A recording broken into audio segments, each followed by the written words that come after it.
বাগানে কাজ করেন? আচ্ছা আচ্ছা। তিনজনই মানে এখানে না লাকড়ি ফাটতেছেন?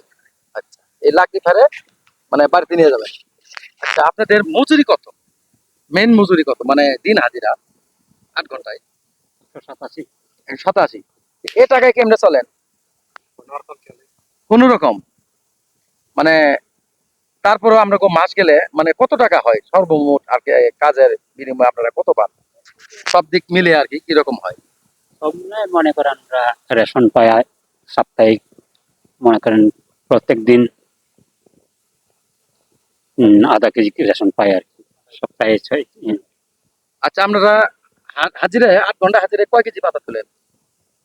23 কেজি। 23 কেজি? আচ্ছা, 23 কেজি পরে আর আর আর বাকি তুলতে পারেন না?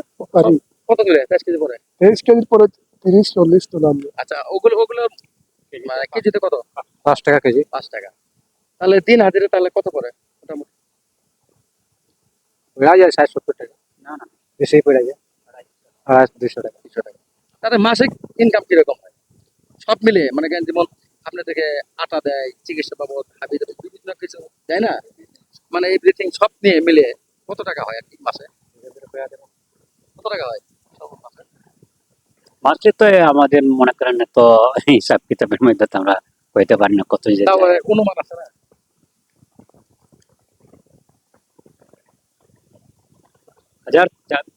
5,000 টাকার মতন যায়। 5,000 টাকা। 5,000 টাকা মতো পান মাসে? মাসে যেগুলো আর কি মনে করেন এই আটা মাটা নিয়ে আমরা ওষুধপত্র মানে চিকিৎসা এগুলি 5,000 পান, আর আর বাগানে কাজ করে পান কত? 187 টাকা। তাহলে মাসে কত? সপ্তাহে 1200। তাহলে 48। 4800 আর 5,000 10,000। আবার মনে করেন ওভার টাইমের ওটা খুবই কম। ওভার টাইম না, বাজে কাপড় সেটা ওভার। মানে চা পাতি যে তুলে এটা ওভার, ওটা ওভার টাইম না? ওটা 50 কেজি তুললো, 50 কেজি 5 কেজি হেলথ তো অনেক আগে 15-20 হাজার টাকা হয় আর কি। তাদেরকে মোটামুটি সংসার চলে না?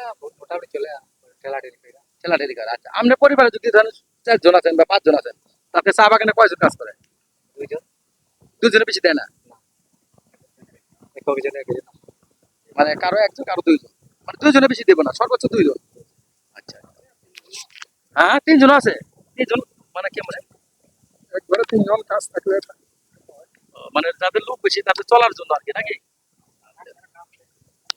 হ্যাঁ, যারা 3 জন আছে বাগান যারা 3 জন আছে, মানে আমি বলছি সর্বোচ্চ কয়জন কাজ করতে পারে বাগানে? এমনি তো 2 জন আর ওরা আছে, আর 3 জন আছে। যে দর্শক, আজকে চা বাগানে দেখতে পাচ্ছেন আমার এই যে কাকাগুলো আছে, এদের সঙ্গে কথা বললাম। তো তারা অনেক কষ্টের বিনিময়ে এখানে কাজ করে, তারা অনেক কষ্টে কথা বললো। যদি ভালো লাগে অবশ্যই সবাইকে দেখার সুযোগ করে দিবেন। যে যেখান থেকে দেখছেন লাইক কমেন্ট করবেন। আর যেহেতু এটা চা বাগান, এটা জগদীশপুর চা বাগান, জগদীশপুর চা বাগান না? সবাই ভালো থাকবেন, সুস্থ থাকবেন। আজকের মতো এই জগদীশপুর চা বাগান থেকে বিদায় নিচ্ছি। আল্লাহ হাফেজ।